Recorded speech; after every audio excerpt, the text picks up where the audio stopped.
Hello my dear students, आप सबका स्वागत है। आप लोगों का एग्जाम को देखते हुए BPCS 187 का मोस्ट इंपोर्टेंट क्वेश्चन लाया है। ये जो आपका पेपर होता है वो 50 मार्क्स का होता है और मैं आपको जो क्वेश्चन मोस्ट इंपोर्टेंट दूंगा, यहाँ से बहुत सारे क्वेश्चन एग्जाम में दिखेंगे। Okay, so most important question लाया हूँ। और एक बार मैं आपको बताता हूँ, मैं जो भी क्वेश्चन लाता हूँ वो प्रीवियस ईयर्स को देखकर और बहुत ही इमेजिन, बहुत ही खोज कर सर्च करके लाता हूँ ताकि आपको एग्जाम में हेल्प हो और आसानी से एग्जाम पास कर दें।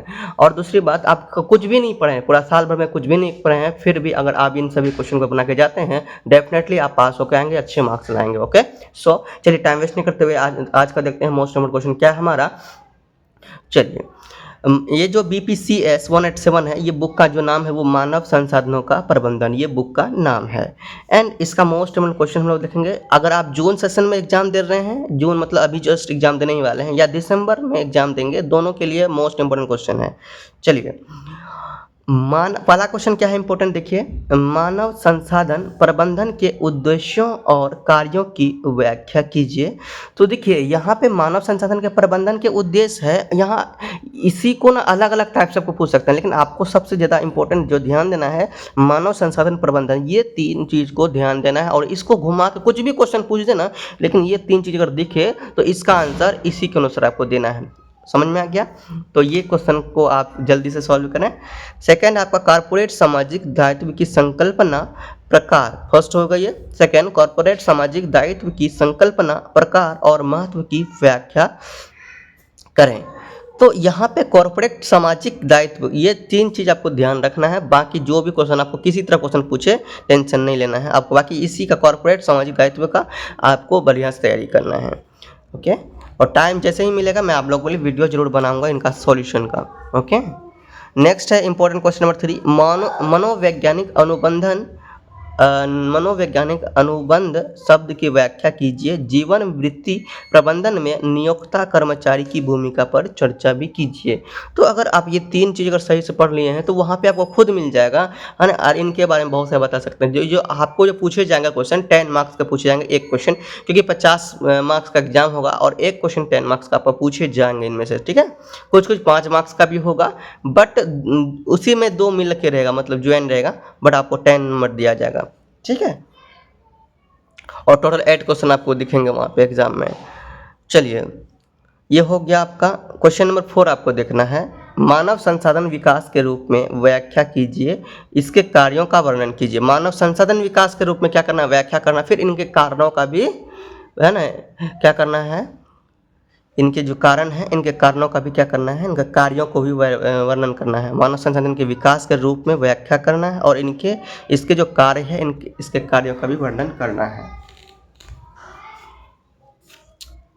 यौन उत्पीड़न व्यवहार की व्याख्या कीजिए। यौन उत्पीड़न क्या होता है भाई, ये सब जानते होंगे, नहीं भी जानते होंगे तो इसके लिए अलग से वीडियो बहुत सारा मिलेंगे। कोशिश करूंगा मैं आप लोगों के लिए वीडियो बनाने का। ये यौन क्या है भाई, ये तो जानते ही होंगे, लड़के लड़कियां सब जानते होंगे यौन क्या होता है। तो यौन उत्पीड़न क्या होता है, इसके बारे में नॉलेज लेना है, और इनके उपाय और इनके कार्य क्या होते हैं, है ना। इनके उपायों के बारे में बताना, इनके कानूनी कार्य क्या होते हैं, इनके अगर कानूनी की बात किया जाए तो कानूनी में इनका क्या बातें होती है, इनको कानून की नज़र में कैसा देखा जाता है, ये भी बताना है आपको। ओके, तो यौन उत्पीड़न भी बहुत मोस्ट इंपोर्टेंट क्वेश्चन है।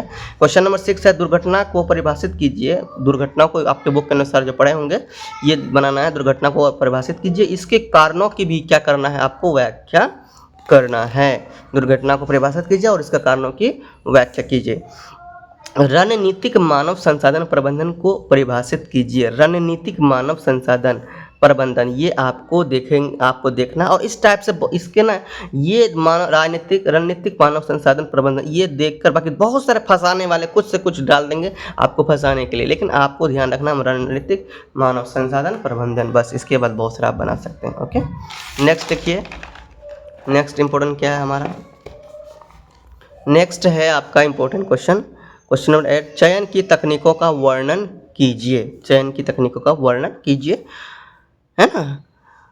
ऑन द जॉब और ऑफ द जॉब प्रशिक्षण पद्धति का वर्णन कीजिए। 5 नंबर का क्वेश्चन है, इसीलिए अलग अलग यहाँ और लगाया ना, ये 5 नंबर, फिर ये 5 नंबर, समझ में। इस तरह टोटल 10 नंबर का पूछे जाएंगे आपको। ऑन द जॉब और on the of the job क्या है, इसके प्रशिक्षण की पद्धति का वर्णन करना है। नेक्स्ट है निष्पादन मूल्यांकन की प्रक्रिया और तरीकों का क्या करना है, वर्णन करना। निष्पादन मूल्यांकन प्रक्रिया। क्वेश्चन नंबर 11 है कार्यस्थल के खतरों और उन्हें रोकने के तरीके का, कार्यस्थल के खतरों और उन्हें रोकने के तरीकों का वर्णन करना है। नेक्स्ट है क्वेश्चन नंबर 12। क्वेश्चन नंबर 12 है कर्मचारी संलग्नता की अवधारणाओं और श्रेणियों की व्याख्या कीजिए। कर्मचारी संलग्नता की अवधारणाओं और श्रेणियों की व्याख्या कीजिए। नेक्स्ट है प्रभावपूर्ण चयन में विभिन्न बाधाओं का वर्णन कीजिए। प्रभावपूर्ण चयन में विभिन्न बाधाओं का वर्णन कीजिए। नेक्स्ट है क्वेश्चन नंबर 14। कर्मचारी परामर्श के स्वरूप, दृष्टिकोण और प्रक्रिया का वर्णन करना है। कर्मचारी परामर्श के स्वरूप और दृष्टिकोण और प्रक्रिया की क्या करना है, वर्णन करना है। तो ये आपका क्या था, मोस्ट इंपोर्टेंट क्वेश्चन था।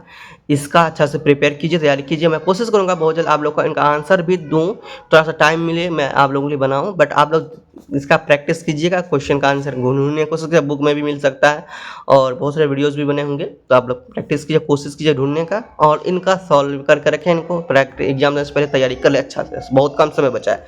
चलिए आज की वीडियो बता रखते हैं, नेक्स्ट वीडियो में मैं आगे लेके आऊँगा। और आप लोग कमेंट कीजिएगा, कोड कमेंट कीजिएगा कि अब आपको कौन सा कोड का वीडियो चाहिए, है ना, इंपोर्टेंट क्वेश्चन चाहिए। सो कमेंट जरूर करना। मिलते हैं नेक्स्ट वीडियो, तब के लिए बाय। चैनल पे लोग प्रेम से रहो, प्रेम से पढ़ो, प्रेम से बोलो। Yeah!